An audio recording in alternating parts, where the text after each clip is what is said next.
पूरी क्लास को। आप सभी को पता है कि आज आप जो पढ़ने वाले हैं, क्या पढ़ने वाले भैया? तो आज साथियों आप पढ़ने वाले हैं फ्रेंच ईस्ट इंडिया कंपनी। क्या पढ़ने वाले दोस्तों? French east India company. ठीक है, तो चलिए शुरू करते हैं। फ्रेंच ईस्ट इंडिया कंपनी क्या दोस्तों? French east India company. तो अगर हम फ्रेंच ईस्ट इंडिया कंपनी की बात करें, ठीक है, अगर हम फ्रेंच ईस्ट इंडिया कंपनी की बात करें तो देखिएगा एकदम इत्मीनान से। पहले कुछ बेसिक चीजें जान लेते हैं फ्रेंच ईस्ट इंडिया कंपनी से रिलेटेड, उसके बाद आगे बढ़ेंगे। ठीक है ना? चलो तो देखिए फ्रेंच ईस्ट इंडिया कंपनी के बारे में बिल्कुल बेसिक बातें जो है उसमें सबसे पहली बात क्या है कि भाई इसकी स्थापना, फ्रेंच ईस्ट इंडिया कंपनी की अगर हम स्थापना की बात करते हैं, भाई एस्टैब्लिशमेंट की बात करते हैं, तो ये साथियों 1664 में इसकी स्थापना हुई थी। कब भैया? 1664 में इसकी स्थापना की गई थी। ठीक है ना? हाँ जी, 1664 में इसकी स्थापना की गई थी। 1664 में किसके द्वारा स्थापना की गई थी? तो कॉलबार्ड के द्वारा स्थापना की गई थी। किसके द्वारा? कॉलबार्ड के द्वारा इसकी स्थापना की गई थी। कौन था कॉलबार्ड भैया? तो अगर हम कॉलबार्ड की बात करें तो कॉलबार्ड कौन था? कॉलबार्ड दरअसल में उस समय के फ्रेंच सम्राट लुई 14 का मंत्री था। ठीक है ना? तो उसमें फ्रेंच किंग कौन थे भैया? तो उस समय फ्रांस के जो सम्राट थे, जो राजा थे, वो कौन थे? तो इस समय फ्रांस के जो राजा थे इनका नाम था लुई 14। क्या नाम था इनका? लुई 14 नाम था। बस समझ गए? फ्रांस के सम्राट कौन थे भैया? तो फ्रांस के सम्राट साथियों थे लुई 14। ठीक है ना? हाँ जी, कौन थे? लुई 14। ठीक, तो लुई 14 के ये क्या हुआ करते थे भैया? लुई 14 के मंत्री हुआ करते थे। लुई 14 के मंत्री अर्थात मिनिस्टर कह सकते हैं। लुई 14 के क्या कह सकते हैं आप? लुई 14 के आप इन्हें मंत्री कह सकते हैं या फिर मिनिस्टर कह सकते हैं। मंत्री कह सकते हैं या फिर मिनिस्टर कह सकते हैं। ठीक है ना? तो भैया उस समय, ठीक, उस समय की अगर बात करें तो फ्रांस के सम्राट, फ्रांस के जो राजा थे, ठीक है ना, फ्रांस के जो सम्राट थे, फ्रांस के जो राजा थे वो कौन थे? फ्रांस के उस समय जो सम्राट थे या फ्रांस के उस समय जो राजा थे कौन थे भैया?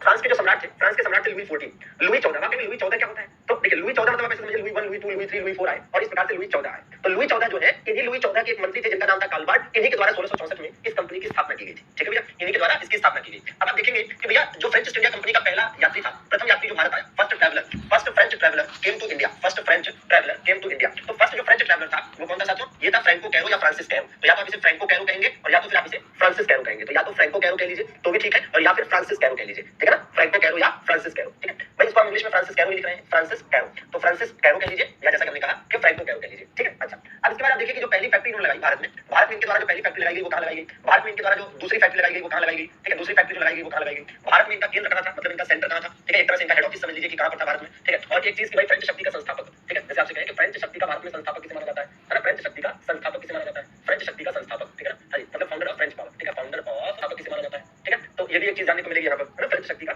संस्थापक किसे माना जाता है, तो ये भी यहाँ पे मेंशन करते हैं। तो पहली फैक्ट्री इन्होंने कहां पर लगाई थी? सूरत में लगाई थी। कब लगाई थी? 1668 में लगाई थी। दूसरी फैक्ट्री इन्होंने कहां पर लगाई? मसूलीपट्टम में लगाई। कब लगाई मसूलीपट्टम? मसूलीपट्टम कहां पर पड़ता था? मसूलीपट्टम आज के हिसाब से आंध्र प्रदेश वाला एरिया था। तो 1669 में, कब भैया? 1669 में। और इनका सेंटर कहां पर था भैया भारत में? तो पांडिचेरी इनका सेंटर था, मुख्य रूप से पांडिचेरी इनका मुख्य सेंटर था। और भाई आप देखेंगे तो फ्रेंच शक्ति का भारत में संस्थापक किसे माना जाता है? डुप्ले को माना जाता है। किसे माना जाता है? तो डुप्ले को भारत में फ्रेंच शक्ति का संस्थापक माना जाता है। डुप्ले को भारत में फ्रेंच शक्ति का संस्थापक माना जाता है। ठीक है ना? वाह, क्या डाउट आया है भाई? एक डाउट आया है कि मॉडर्न हिस्ट्री कब से स्टार्ट करेंगे? अरे प्रभु कहां है आप? फिर से अवतार लेना पड़ेगा। मॉडर्न हिस्ट्री चल रही है, ठीक है, मॉडर्न हिस्ट्री चल रही है। 5 दिन हो गए मॉडर्न हिस्ट्री चलते हुए। ये मॉडर्न हिस्ट्री का 5वां लेक्चर है।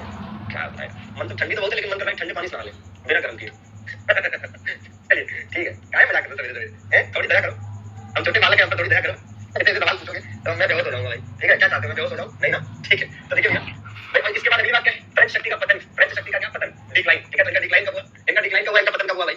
इनका पतन कब हुआ? ठीक है, तो इनके पतन की बात करें तो वांडीवास के युद्ध में इनका पतन हुआ। कब भैया? वांडीवास के युद्ध में, वांडीवास के युद्ध में पतन हुआ इनका। ठीक है, हाँ, वांडीवास के युद्ध में। और ये बात है कब की? ये बात है 1760 की। कब की बात है? 1760 की बात है, मतलब battle of Wandiwash. Battle of Wandiwash. ठीक है ना? Battle of Wandiwash. ठीक है, बैटल ऑफ वांडीवास। तो भैया वांडीवास के युद्ध में इनका पतन हुआ। ठीक है ना?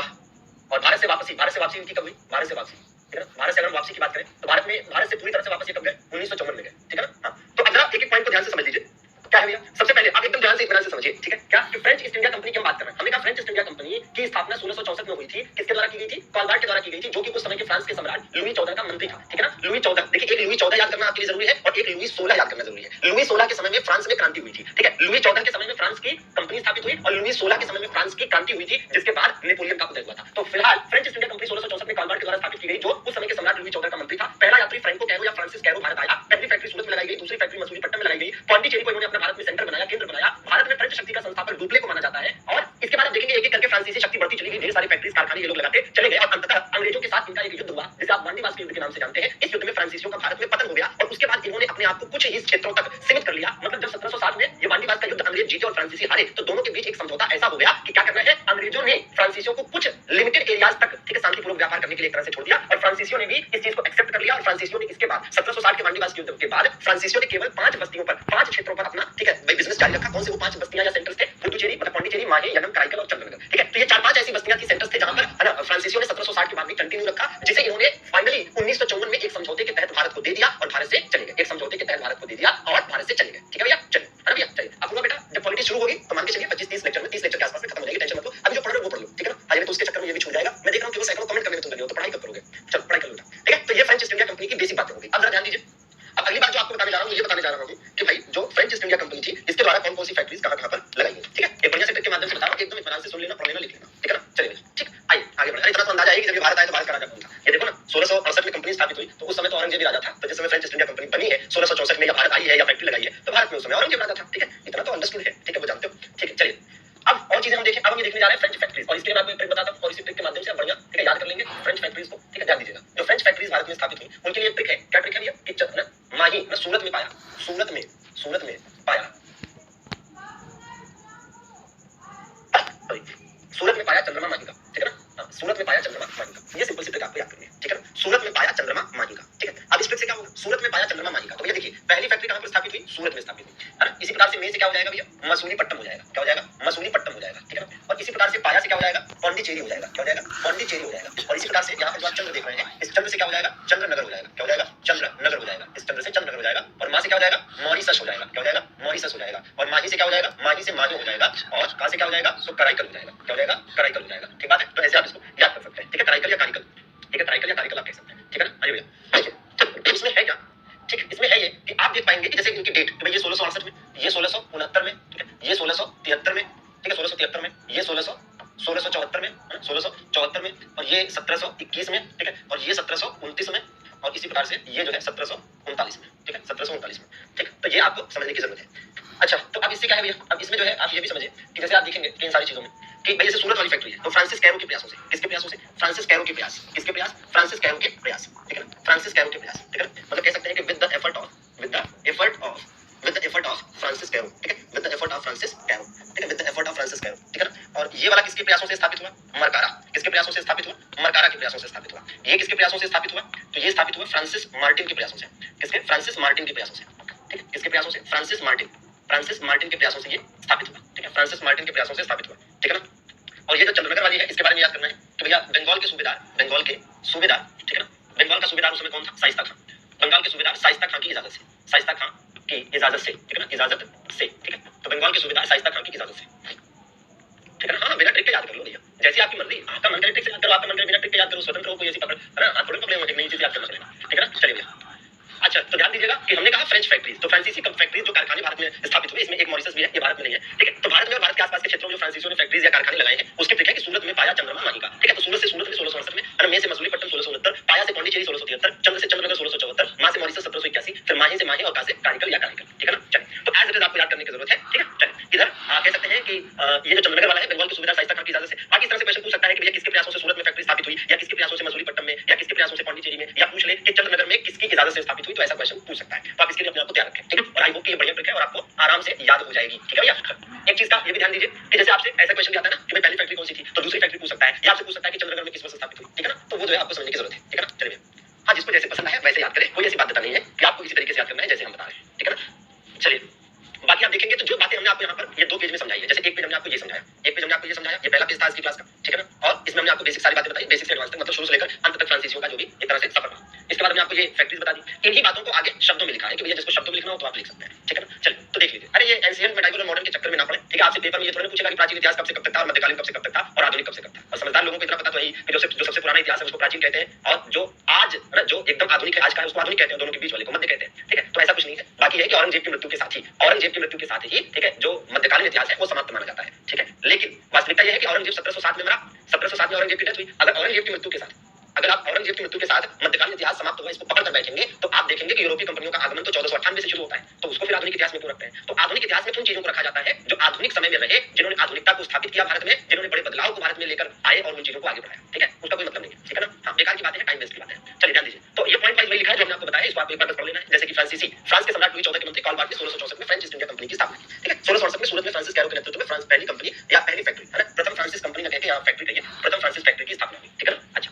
आगे 1669 में मरकारा के प्रयासों से मसूलीपट्टनम में फैक्ट्री स्थापित हुई थी, तो वही लिखा है कि गोलकुंडा के सुल्तान से अनुमति लेकर स्थापित की थी, ठीक है ना। 1673 की बात करें तो ये आपको बताया है कि भैया फ्रांसिस मार्टिन ने वालीकुंडपुरम के सूबेदार शेर खान लोधी से गांव प्राप्त किया, जिसे आगे चलकर पौंडीचेरी के नाम से जाना गया, ठीक है। तो भैया ये जो फ्रांसिस मार्टिन है ने पौंडीचेरी बसाया, ऐसा मान सकते हैं, ठीक है ना। चलिए इसी प्रकार से और आगे बढ़ेंगे, ठीक है, इसी प्रकार से और आगे बढ़ेंगे। चलिए अब क्या है, बंगाल के सूबेदार, कुछ लोग अपने अलग ही जोन में है ना। कुछ लोगों को ये भी जानना है कि मॉरिशस, माही और कारिकल में किसके प्रयासों से स्थापित हुआ। अरे दिमाग थोड़ा चलाओ, जितना याद करना है शुरू के 2 ही याद करने हैं, और पौंडीचेरी ज्यादा इंपॉर्टेंट है इसलिए उसको भी याद करना है, ठीक है। तुम्हारे इतने ही याद करने में नानी के भी नाना याद आ जाएंगे, और तुम्हें मॉरिशस माहे और कराईकल का भी संस्थापक चाहिए कि उनको स्थापना किसने करी, किसके प्रयासों से स्थापित हुआ। ऐसे तो देश में सैकड़ों बस्तियां रही, इन सबके मिलाकर कितनों के कितने प्रयासों से याद करोगे, है ना। क्या बताएं, कॉपी भरने की इतनी जल्दी है और इतिहास का प्रोफेसर बनने की इतनी चाहत है कुछ लोगों को कि शायद एनटीपीसी ना निकल पाए, प्रोफेसर जरूर बन जाएंगे, लेकिन अपने घर के अपने मन के, ठीक है। हाँ जी, अरे भाई एनर्जी इसको सही जगह लगाओ, वहां लगाओ जहां से कुछ रिजल्ट आए, है ना। क्या चाहिए, आपकी मर्जी, इसी बहाने बाकी लोगों का कंपटीशन कम होगा। देखो आप देखो, कुछ बच्चे जब ऐसा करते हैं ना, तो पढ़ने वाले बच्चे वो कॉर्नर में बैठकर मजे ले रहे होते हैं, उनको वो खुश हो रहे होते हैं कि चलो इसी बहाने कंपटीशन कम हो रहा है, समझ रहे हो। हाँ जी, हाँ, इतने में माथा दर्द हो जा रहा है, उसको और भी चाहिए, क्या है। उसके बाद बात देखो, हमारे टीचरों के साथ होते हैं कि अभी जैसे हम जितनी जरूरी चीजें हैं उससे एक दो ज्यादा लिखवाते हैं कि चलो अगर एक स्टेप आगे बढ़ जाए, थोड़ा टफ क्वेश्चन आ जाए तो वो भी कर लो, लेकिन अब कुछ लोग चाहते हैं कि और उससे आगे बढ़ जाया जाए, तो चलो और उससे आगे बढ़कर और डीप पढ़ा दे, और ज्यादा लिखवा दे, और ज्यादा बता दे, तो वो तो खुश हो जाएंगे 2-4 लोग, लेकिन फिर 40 लोग नाराज हो जाएंगे, यार सर पूरा तो लिखवाई देते हैं, सिविल की तैयारी करा रहे हैं क्या, हमको तो एनटीपीसी निकालना था, पता नहीं बहुत खराब पढ़ाते हैं, तो सबको कहां खुश रखा जा सकता है। हाँ, चलिए आगे देखिए, बंगाल के सूबेदार शाइस्ता खान द्वारा दी गई जगह पर फ्रांसीसियों ने प्रसिद्ध चंद्र, ऐसे ही लोगों के लिए दुनिया भर की थियरी लेकर आया हूं ताकि पेट भरा रहे, ठीक है। बाकी जो बातें हैं इधर की, ये बातें तो एक पेज पे यहाँ लिखी दी है ना, जो काम की बातें हैं वो यहाँ 2 पेज पर होगी, ठीक है। एक पेज हो गया, एक पेज हो गया, काम की बात इतनी होगी, ठीक है। अगली काम की बात अब सीधे आएगी लिस्ट में, ठीक है ना, लेकिन ठीक है देख लीजिए। देखिए भाई इधर डचों ने 1693 में अंग्रेजों की सहायता से पौंडीचेरी पर, मतलब ये पॉइंट्स क्या करने हैं, अब आप इन पॉइंट्स को याद करना है या छोड़ देना है, तो इन पॉइंट्स को आपको रीड कर लेना है, याद करने के लिए एकदम जान नहीं लगा देनी है, ठीक है। इसको रीड कर लेना है, कोशिश करनी है कि दिमाग के किसी कोने में रहे, इन केस भूले भटके क्वेश्चन आ गया तो हो जाएगा, अगर दिमाग में आ जाएगा तो ठीक है, नहीं आएगा तो क्या कर सकते हैं, ठीक है ना। चल तो देखिए यहाँ कह रहा है डचों ने 1693 में मतलब 1693 में अंग्रेजों की सहायता से पौंडीचेरी पर अधिकार कर लिया, लेकिन 1697 में ठीक है संपन्न रिजविक की संधि से पौंडीचेरी पुनः फ्रांसीसियों को मिल गया। ये यहाँ पर पॉइंट किसलिए लिखा है, क्योंकि रेलवे में तो नहीं, लेकिन एक अन्य ऐसा एग्जाम है जिसमें ये क्वेश्चन पूछा गया था, तो इसलिए ये पॉइंट हमने यहाँ लिख दिया, ठीक है ना, मेंशन कर दिया, ठीक है। बाकी ये चीज का देखिए क्या है, अब देखिए कह रहा है डचों ने 1693 में, डचों ने किसकी मदद ली, अंग्रेजों की मदद ली, तो अंग्रेजों की हेल्प से डचों ने 1693 में पौंडीचेरी जो कि फ्रांसीसियों का था उस पर कब्जा कर लिया। अब 1697 में रिजविक की संधि, अब रिजविक की संधि भारत में थोड़ा हुई, वो तो यूरोप में हुई, ठीक है ना, वो तो यूरोप में हुई, तो रिजविक की संधि से फिर से पौंडीचेरी फ्रांसीसियों को मिल गया, ठीक है। पौंडीचेरी में ही फ्रांसीसियों ने फोर्ट लुई, ये तो हम आपको पहले बता चुके हैं, फोर्ट लुई का निर्माण कराया, ठीक है ना। हाँ जी भैया आगे बढ़े, फ्रांसीसियों ने, बाकी वाला पॉइंट पहले हो गया है तो फिर से लिखने की जरूरत नहीं है ना। आइए फिर इसके बाद हम बात करेंगे यहाँ पर, है ना। अच्छा एक इसमें एक करेक्शन इसको कर लीजिएगा, ये जो आपका 1729 यहाँ पर मेंशन है, इस 1729 को 1724 बना लीजिएगा, ठीक है, क्या 1724, ठीक है। आइए एक करेक्शन कर लीजिएगा भाई। अब देखिए असली बात अब हम आपको, है ना, असली बात अब हम लोग जो है पढ़ने जा रहे हैं, और असली और जरूरी बात जो हम पढ़ने जा रहे हैं वो क्या है, वो है कर्नाटक का युद्ध। क्या भैया, कर्नाटक का युद्ध। तो आइए जरा कर्नाटक युद्ध के बारे में हम डिस्कस कर लेते हैं। किसके बारे में पढ़ने जा रहे हैं, कर्नाटक युद्ध। ये जो कर्नाटक युद्ध आप देखने जा रहे हैं इसके बारे में समझेंगे, ठीक। ये वाला पॉइंट बहुत इंपॉर्टेंट है, ठीक है, बहुत ही ज्यादा इंपॉर्टेंट है। देखिए हालांकि एक बात का ध्यान रहे कि जैसे आपको जब लगे कि ज्यादा हो रहा है चीजें याद करना, जैसे यहाँ से तो हमने कहा है सूरत, मसूलीपट्टनम, पौंडीचेरी, ये तीन तो आपको हर हाल में याद होनी चाहिए, डेट के साथ और डिटेल के साथ। चंद्र अगर याद हो तो अच्छी बात है, नहीं तो छोड़ देना, ठीक है ना। हाँ एग्जैक्ट डेट याद करने की जरूरत नहीं है, ठीक है। शुरू के 3 लेकिन आपको कम से कम याद होनी चाहिए, ठीक है। अब देखिए कर्नाटक का युद्ध का इंपॉर्टेंट है, और कर्नाटक के युद्ध की पूरी लिस्ट आपकी स्क्रीन पर है, ठीक है। थोड़ा सा मेहनत करके इसको समझना पड़ेगा, आपको समझ में आ जाएगा। देखिए ठीक है, इसमें आप ऐसे समझेंगे कि जैसे देखिए कर्नाटक के 3 युद्ध हैं, एक्चुअली में इसे कर्नाटक का युद्ध के नाम से जाना जाता है। यहाँ पर मेंशन है कि अंग्रेजों और फ्रांसीसियों के बीच में लड़े गए युद्ध को, अंग्रेजों और फ्रांसीसियों के बीच में लड़े गए युद्ध को कर्नाटक युद्ध के नाम से जाना जाता है। बात समझ रहे हैं, अंग्रेजों और फ्रांसीसियों के बीच में लड़े गए युद्ध को, है ना, कर्नाटक युद्ध के नाम से जाना जाता है। क्यों भैया, क्योंकि ये कर्नाटक वाले क्षेत्र में हुआ था, इस वजह से। कर्नाटक वाले क्षेत्र में होने की वजह से, कर्नाटक वाले क्षेत्र में होने की वजह से इस युद्ध को कर्नाटक युद्ध के नाम से जाना जाता है। और यह अंग्रेजों और फ्रांसीसियों के बीच का लगभग 20 वर्षों तक चला एक संघर्ष था, लगभग 20 वर्षों तक चला एक संघर्ष था, ठीक है ना। आ जाइए, ठीक। अब देखिए जाहिर सी बात है, अब ये जो कर्नाटक का युद्ध है, जैसे यहाँ से एक क्वेश्चन क्या पूछेगा, कर्नाटक का युद्ध किसके बीच लड़ा गया। पहला क्वेश्चन तो यही इंपॉर्टेंट आपके लिए कि कर्नाटक का युद्ध किसके किसके बीच लड़ा गया, तो आप बताएंगे अंग्रेजों और फ्रांसीसियों, ठीक है। या आपसे पूछ सकता है कि लगभग कितने वर्षों तक संघर्ष चला, तो लगभग 20 वर्षों तक संघर्ष चला। कितने भैया, लगभग 20 वर्षों तक संघर्ष चला। अब ध्यान दीजिए कि ये है कर्नाटक का पहला युद्ध, ठीक है, लिस्ट। ये है कर्नाटक का दूसरा युद्ध लिस्ट में, और ये है कर्नाटक का तीसरा युद्ध, ठीक है। तो कर्नाटक के 3 युद्ध है, तो लिस्ट से आप बिल्कुल पढ़ सकते हैं। एक बार लिस्ट से देख लीजिए, फिर हम इसे अपने अंदाज में भी आपको समझाते हैं, लेकिन एक बार लिस्ट से देख लीजिए, ठीक है। क्या है, देखिए कर्नाटक का पहला युद्ध 1746 से 48, 1746 में स्टार्ट हुआ, 48 में खत्म हो गया, ठीक है ना। तो ये कर्नाटक का जो पहला युद्ध हुआ, इसका तात्कालिक कारण क्या था, इसका तात्कालिक कारण था कि बर्नेट के नेतृत्व में, ठीक है, बर्नेट के नेतृत्व में अंग्रेजों का फ्रांसीसी जहाजों पर अधिकार। मतलब ये है, ठीक है। फ्रांसीसियों ने क्या किया भाई, एक फ्रांसीसी अधिकारी था जिसका नाम था बर्नेट, एक फ्रांसीसी अधिकारी था जिसका नाम था बर्नेट, ठीक है, सॉरी अंग्रेज अधिकारी था जिसका नाम था बर्नेट। तो अंग्रेजों ने बर्नेट के नेतृत्व में फ्रांसीसियों के जहाजों पर कब्जा कर लिया। ये तात्कालिक कारण था, लेकिन वास्तविक कारण ये था ऑस्ट्रिया का उत्तराधिकार युद्ध। अब आप कहेंगे ये क्या बवाल है, आप कह सकते हैं कि ये क्या बवाल है, ऑस्ट्रिया तो यूरोप में है। ऑस्ट्रिया कहां पर है, यूरोप में है। तो दरअसल देखो फ्रांस, भाई ये फ्रेंच और ब्रिटिश की लड़ाई है, तो फ्रांस और ब्रिटेन कहां पर है, यूरोप में है। फ्रांस और ब्रिटेन कहां पर है, यूरोप में है। तो फ्रांस और ब्रिटेन ऑस्ट्रिया वाले मामले को लेकर वहां यूरोप में लड़ रहे थे। फ्रांस और ब्रिटेन ऑस्ट्रिया वाले मामले को लेकर, ऑस्ट्रिया में जो सत्ता थी उसके उत्तराधिकार को लेकर वहां यूरोप में लड़ रहे थे, और वहां यूरोप में चल रहे युद्ध का परिणाम भारत में भी दिखा था, ठीक है। तो मतलब वहां यूरोप में अंग्रेज और फ्रांसीसी आपस में लड़ रहे हैं, तो भारत में भी आपस में लड़ रहे हैं, ठीक है, भारत में भी आपस में लड़ रहे हैं। जैसे आप ऐसे समझिए कि मान लीजिए कि आप में से कोई सऊदी अरब कमाने जाए, और वहीं पर पाकिस्तान का भी कोई व्यक्ति आपके साथ आपके ऑफिस में काम कर रहा है, मान लीजिए कि आप सऊदी अरब गए हमारे जमाने, वहां पर पाकिस्तान का भी कोई व्यक्ति आपके साथ आपके ऑफिस में काम कर रहा है और उसी समय आपको पता चला कि भारत और पाकिस्तान के बीच में युद्ध शुरू हो गया है, पाकिस्तान ने भारत पर हमला कर दिया है, दोनों के बीच युद्ध चल रहा है, ठीक है। तो आप सोचिए कि क्या आपके उस ऑफिस में काम करने वाले साथी के साथ संबंध जो रिलेशन है वो पहले के जैसे नॉर्मल होंगे? नहीं होंगे, ठीक है, पहले के जैसे नॉर्मल नहीं होंगे। वहां भी एक दूसरे के दिमाग में, ठीक है, अलग ही स्थिति, अलग ही उठापटक होगी, ठीक है। मन करेगा कि इससे लड़ाई हम यही लड़ लें, वहां तो देशों के बीच चल रहा है, ठीक है, इससे हम यहाँ लड़ लेते हैं। समझ रहे? वही चीज यहाँ पर हुई कि फ्रांसीसी और अंग्रेजों के बीच में वहां यूरोप में युद्ध चल रहा है, तो उसका परिणाम, उसका जो प्रभाव है वो यहाँ पर भी तो देखने को मिलेगा, ठीक है। तो वही चीज है, ठीक है। तो ऑस्ट्रिया का उत्तराधिकार युद्ध मेन कारण था जिसकी वजह से कर्नाटक का पहला युद्ध हुआ। कर्नाटक के 3 युद्ध हैं जिनमें से पहला और अंतिम तो इस वजह से हुआ वास्तव में, क्योंकि अंग्रेज और फ्रांसीसी यूरोप में लड़ रहे थे, तो यूरोप में लड़ रहे थे तो यहाँ भी लड़ रहे थे, ठीक है ना? अरे ठीक। अच्छा, तो ऑस्ट्रिया का उत्तराधिकार विवाद समझ गए आप ये मामला, ठीक है। लेकिन तात्कालिक कारण क्या? तात्कालिक कारण क्या था? किसी ने तो शुरू किया होगा भारत में, तो भारत में अंग्रेजों ने शुरू किया। अंग्रेजों ने फ्रांसीसियों के जहाज पर कब्जा कर लिया, अंग्रेजों ने फ्रांसीसियों के जहाज पर कब्जा कर लिया और उसी से ये युद्ध शुरू हुआ।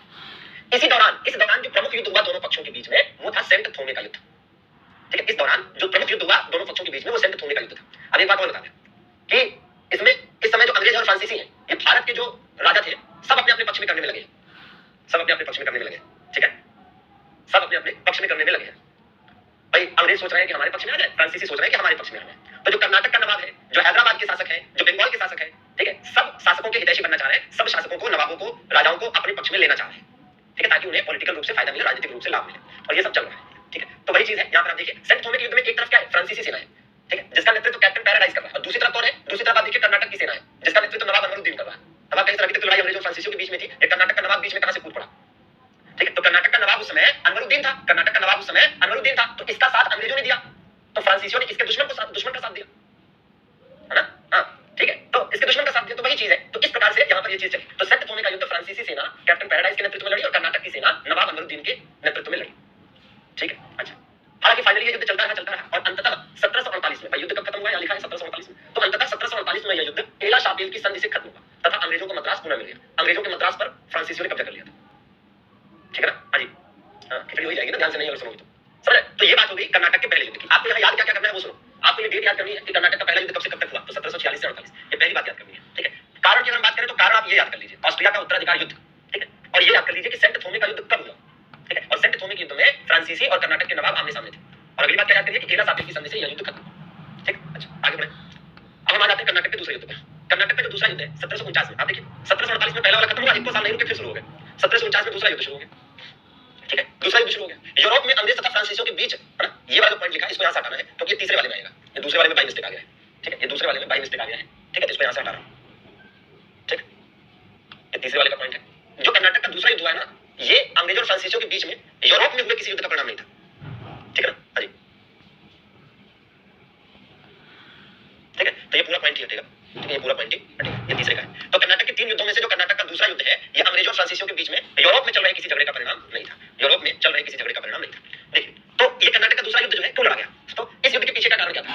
इस युद्ध के पीछे के कारण की बहुत डिटेल में तो नहीं जाना है, लेकिन ये समझ लीजिए कि कर्नाटक में अगला नवाब कौन बनेगा, कर्नाटक में अगला नवाब कौन बनेगा, तो अंग्रेज चाहते थे कि उनका कोई सपोर्टर नवाब बने और फ्रांसीसी चाहते थे कि उनका कोई सपोर्टर नवाब बने, और इसी वजह से ये युद्ध हुआ। तो दोनों अपने अपने, ठीक है, सपोर्टर्स को नवाब बनाना चाहते थे, ठीक है ना? हाँ जी, पहले ऐसे एक बार समझ लो, फिर हम अपने अंदाज में समझाएंगे तो समझ में आएगा, लेकिन अपना ही दिमाग लगाओगे, अपना ही दिमाग लगाओगे। इस युद्ध के दौरान, कर्नाटक के द्वितीय युद्ध के दौरान अंबूर का युद्ध हुआ मुख्य रूप से। इस अंबूर के युद्ध में डुप्ले, चंदा साहब और मुजफ्फरजंग की संयुक्त सेना ने, ठीक है, कर्नाटक के नवाब अनवरुद्दीन को पराजित करके मार डाला। मतलब एक तरह से फ्रांसीसियों की इस युद्ध में जीत हुई, ठीक है, क्योंकि डुप्ले इसमें मुख्य रूप से लीड कर रहा था। और यह युद्ध अंततः पौंडीचेरी या गोडेहू की संधि से समाप्त हुआ। पौंडीचेरी की संधि इसलिए कहते हैं क्योंकि यह संधि पौंडीचेरी में हुई थी, है ना? और गोडेहू की संधि इसलिए कहते हैं क्योंकि तब तक डुप्ले को हटाया जा चुका था और गोडेहू को फ्रेंच वायसराय बनाकर भारत भेजा जा चुका था, ठीक है ना?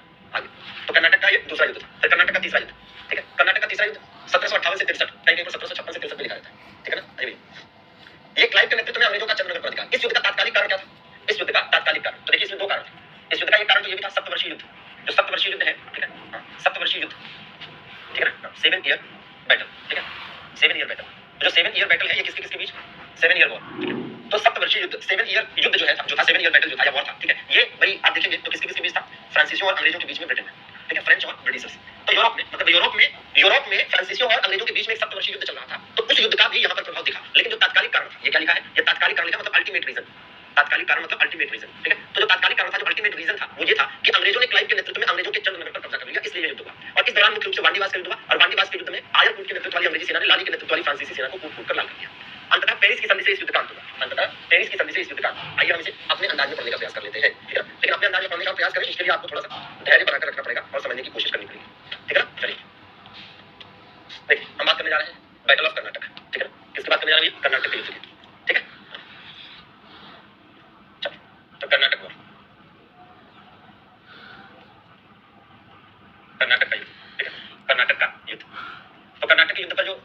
बात आपके दिमाग में होनी चाहिए कर्नाटक के युद्ध पर, जो पहली और स्पष्ट बात आपके दिमाग में होनी चाहिए वो ये होनी चाहिए, ठीक है, कर्नाटक के युद्ध पर पहली और स्पष्ट बात क्या कि भैया ये किसके किसके बीच था, French versus Britishers, French versus Britishers, ठीक है। दूसरी बात दिमाग होना चाहिए 20 वर्षों का संघर्ष, 20 वर्षों का संघर्ष, ये कितने वर्षों का संघर्ष है, 20 वर्षों का संघर्ष, मतलब struggle of 20 years, struggle of 20 years, ठीक है, स्ट्रगल ऑफ 20 इयर्स, ठीक है, स्ट्रगल ऑफ 20 इयर्स। इसमें सीधी सी बात है, भाई पहला युद्ध, फिर दूसरा युद्ध, फिर तीसरा युद्ध, ठीक है, ये 3 युद्ध, ठीक है ना। आइए हाँ 1760 में हुआ था, हमने कब कहा 1750 में हुआ था, अच्छा 1750 लिखा है क्या, 1760 में भी, ठीक है। कभी हमारे टाइपिस्ट महोदय जो है एक्स्ट्रा ऑर्डिनरी काम कर जाते हैं। खैर देखिए, तो ये कर्नाटक का पहला युद्ध कब से कब तक लड़ा गया, 1746 से 48, है ना। दूसरा युद्ध 1749 से 54, फिर तीसरा युद्ध कब से कब तक, 1758 से 63, ठीक है, टाइम 55 भी रहता है, ठीक है। इस युद्ध का अंत कैसे हुआ था, अगर हम इस युद्ध के अंत की बात करें तो ये इस युद्ध का अंत कैसे हुआ था, इस युद्ध का अंत हुआ था एला शापेल की संधि, कौन सी, एला शापेल की संधि, एला शापेल की संधि से इस युद्ध का अंत हुआ था, एला शापेल की संधि, है ना। ये एला शापेल की संधि मतलब एला शापेल एग्रीमेंट, एला शापेल एग्रीमेंट, ठीक है ना। क्या याद करेंगे, एला शापेल एग्रीमेंट, ठीक है भैया, एला शापेल एग्रीमेंट। इस वाले युद्ध का अंत कैसे हुआ था, तो इस वाले युद्ध का जो अंत हुआ, ठीक है, इस वाले युद्ध का अंत कैसे हुआ था, हाँ इस वाले युद्ध का अंत हुआ था गोडेहू या फिर पौंडीचेरी की संधि, गोडेहू या पौंडीचेरी की संधि, गोडेहू या पौंडीचेरी एग्रीमेंट, ठीक है, गोडेहू या पौंडीचेरी की संधि, ठीक है। तो यह गोडेहू या पौंडीचेरी एग्रीमेंट, गोडेहू या पौंडीचेरी एग्रीमेंट, ठीक है। इस युद्ध का अंत कैसे हुआ, इस युद्ध का अंत हुआ भाई 1754 में अंत हुआ। इस युद्ध में यह हुआ कि भाई पेरिस की संधि मतलब पेरिस एग्रीमेंट, पेरिस की संधि मींस पेरिस एग्रीमेंट, ठीक है, पेरिस एग्रीमेंट। और ये पेरिस एग्रीमेंट कब हुआ था, तो पेरिस एग्रीमेंट ये हुआ था 1763, पेरिस एग्रीमेंट, और इसको क्या कह रहे हैं, एला शापेल एग्रीमेंट, ठीक है ना, एला शापेल एग्रीमेंट, ठीक है, एला शापेल एग्रीमेंट, ठीक है, एला शापेल एग्रीमेंट। इसको इंग्लिश में लिख लेंगे गोडेहू या पौंडीचेरी एग्रीमेंट, ठीक है। अब आप देखेंगे पहले वाले युद्ध के समय सेंट थोमे का युद्ध हुआ, जैसे प्रमुख युद्ध जो लड़ा गया इस दौरान, जो प्रमुख युद्ध हुआ वो कौन सा था, प्रमुख युद्ध जो इस दौरान हुआ, ठीक है, हां प्रमुख युद्ध या मेन बैटल जो हुआ इस दौरान वो कौन सा था, मेन बैटल जो था वो था सेंट थोमे का। प्रमुख बैटल इस दौरान कौन सा हुआ, और इसी प्रकार से यहाँ पर भी देखेंगे कि इस दौरान जो प्रमुख युद्ध हुआ वो कौन सा हुआ, ठीक है, प्रमुख युद्ध, ठीक है। और इसी दौरान यहाँ भी देखेंगे कि भैया कौन सा प्रमुख युद्ध हुआ, ठीक है, प्रमुख युद्ध, ठीक है, मतलब मेन बैटल, ठीक। तो कौन सा हुआ था भाई, यहाँ पर हुआ जो इसका नाम है सेंट थोमे का युद्ध, सेंट थोमे का युद्ध मतलब बैटल ऑफ सेंट थोमे, सेंट थोमे का युद्ध, बैटल ऑफ सेंट थोमे, क्या बैटल ऑफ सेंट थोमे, ठीक है, बैटल ऑफ सेंट थोमे, ठीक है, बैटल ऑफ सेंट थोमे। और यहाँ पर क्या है, यहाँ पर जाएगा अंबूर का युद्ध, कौन सा, अंबूर का युद्ध, अंबूर का युद्ध, ठीक है, बैटल ऑफ अंबूर कब 1749 में, बैटल ऑफ अंबूर, ठीक है, बैटल ऑफ अंबूर। और यहाँ पर कौन सा युद्ध है, यहाँ पर युद्ध है वांडीवास का युद्ध, वांडीवास का युद्ध, वांडीवास का युद्ध मींस बैटल ऑफ वांडीवास, ठीक है, बैटल ऑफ वांडीवास, ठीक है, बैटल ऑफ वांडीवास, ठीक है, बैटल ऑफ वांडीवास, ठीक है, ठीक है ना। बाकी ये तो खैर आपको याद ही रहेगा, ठीक है। देखिए अब इसमें मामला क्या था कि जैसे इसके बारे में थोड़ी डिटेलिंग भी जान लीजिए। जैसे सेंट थोमे का युद्ध है, ठीक है ना, तो सेंट थोमे का युद्ध है, इसमें एक तरफ फ्रेंच है पैराडाइज के नेतृत्व में और दूसरी तरफ कर्नाटक की सेना है, दूसरी तरफ कर्नाटक की सेना है अनवरुद्दीन के नेतृत्व में। तो यहाँ कौन लीड कर रहा है और यहाँ कौन लीड कर रहा है, तो यहाँ लीड करने वाला कौन है भाई, कैप्टन पैराडाइज, कैप्टन पैराडाइज, ठीक है, कैप्टन पैराडाइज, ठीक है, कैप्टन पैराडाइज। और यहाँ पर कौन है, नवाब अनवरुद्दीन, यहाँ पर कौन है, अनवरुद्दीन, ठीक है, नवाब अनवरुद्दीन, ठीक है, नवाब अनवरुद्दीन। अंबूर का युद्ध देख लेते हैं, तो अंबूर के युद्ध में एक तरफ फ्रेंच है, ठीक है, और दूसरी तरफ कौन है, कर्नाटक है, दूसरी तरफ कर्नाटक है। फ्रांसीसियों की तरफ यहाँ पर जो 3 लोग हैं, मतलब फ्रेंच क्या है, यहाँ पर गठबंधन सेना है, यहाँ पर गठबंधन सेना है, और ये जो गठबंधन सेना है ये शॉर्टकट में आप ऐसे समझिए कि DCM, ठीक है, DCM का मतलब डी फॉर डुप्ले, डी फॉर क्या, डी फॉर डुप्ले, सी फॉर क्या, चंदा साहब, सी फॉर क्या, चंदा साहब, ठीक है, चंदा साहब, ठीक है, क्या, चंदा साहब। और M फॉर क्या, मुजफ्फर जंग, ठीक है, मुजफ्फर जंग, ठीक है। और यहाँ तो वही है अनवरुद्दीन, ठीक है,